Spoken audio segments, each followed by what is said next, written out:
Supreme court में झारखंड के पूर्व मुख्यमंत्री हेमंत सोरेन की याचिका पर आज महत्वपूर्ण सुनवाई है। कल सुप्रीम कोर्ट में हेमंत की ओर से अदालत में पेश हुए वरिष्ठ अधिवक्ता कपिल सिब्बल ने अपनी दलील में कहा कि निचली अदालत और हाईकोर्ट में जो आधार रखा गया था वो सुप्रीम कोर्ट में कैसे बदल गया। वहीं अदालत ने उनकी दलीलों के बाद मामले पर अहम टिप्पणी की और कहा कि जांच एजेंसी ईडी के पास मेरिट पर अच्छा केस है।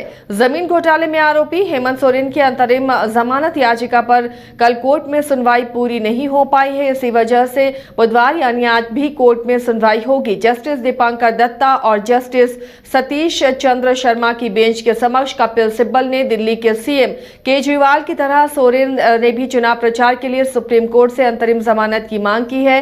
सोरेन की अंतरिम जमानत की मांग का विरोध करते हुए ईडी ने हलफनामा दाखिल करते हुए कहा कि चुनाव के लिए प्रचार करने का अधिकार ना तो मौलिक अधिकार है, ना ही संवैधानिक अधिकार और ना ही कानूनी अधिकार। फोन लाइन पर सहयोगी नीरज जुड़े में अपडेट के साथ। नीरज, हेमंत सोरेन के मामले में कल भी सुनवाई नहीं हो सकी, आज फिर अंतरिम जमानत याचिका पर सुनवाई होनी है। क्या उम्मीद की जा सकती है, किस तरह की दोनों पक्षों की तरफ से दलीलें रखी जाएंगी? कल लगभग 1.5 घंटे तक मामले की सुनवाई हुई थी, जहां दोनों ओर से पक्ष रखे गए थे।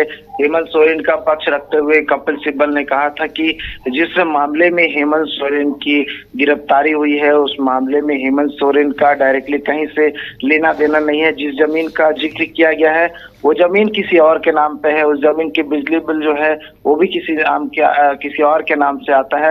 ऐसे में उनकी गिरफ्तारी जो है गलत तरीके से की गई है। जिसके बाद ईडी ने अपना पक्ष रखते हुए बताया कि किस तरह से जो है मामले में उनकी गिरफ्तारी और कैसे संलिप्तता हेमंत सोरेन के सामने आई है। बहुत सारे बातें जो है ईडी की ओर से दिखाई गई है और ये भी कहा गया है कि मामले में चार्जशीट दाखिल हो चुका है और चार्जशीट पर कोर्ट ने संज्ञान ले लिया है और निचली अदालत से उनकी जमानत याचिका भी खारिज हो गई है। और कहीं ना कहीं एक बड़ा आधार है जिसके बल पे जो है कि उन्हें अंतरिम जमानत सुप्रीम कोर्ट से नहीं मिलना चाहिए। और ये भी विरोध किया गया कि जिस तरह से ये आधार रखा जा रहा था हेमंत सोरेन के अधिवक्ता कपिल सिब्बल की ओर से, और ये कहा जा रहा था कि जिस प्रकार से अरविंद केजरीवाल को चुनाव प्रचार के लिए अंतरिम जमानत मिली है, ठीक उसी प्रकार से हेमंत सोरेन को भी अंतरिम जमानत मिलनी चाहिए। लेकिन ईडी ने विरोध किया है और ये कहा है कि वो आधार नहीं हो सकता, क्योंकि जो अरविंद केजरीवाल का मामला है उसमें बहुत सारी असमानताएं हैं और दोनों में तथ्य अलग है।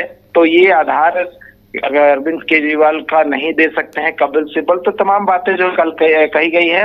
हालांकि मामला और देर तक चलने वाला था, लेकिन कोर्ट ने अगले दिन के लिए मामले को जो है स्थानांतरित कर दिया, निर्धारित किया आज के लिए, क्योंकि और भी मामले तो कोर्ट ने आज फिर से मामले को सुनने का तय किया है और आज फिर से मामले की जो है सुनवाई है।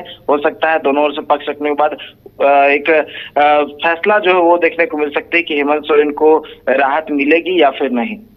चलिए, अब चुनाव के भी अब चरण कम ही बचे हैं और ऐसे में 2 चरणों में क्या हेमंत सोरेन को राहत मिलती है, क्या वो चुनाव प्रचार के लिए बाहर निकल पाते हैं, ये अभी देखना होगा कि आज किस तरह से दलीलें रखी जाती हैं और उस पर सुप्रीम कोर्ट के क्या वर्डिक्ट आते हैं, क्या फैसला आता है। बने रहिए नीरज हमारे साथ, अगली खबर पर भी आपसे अपडेट लेना है।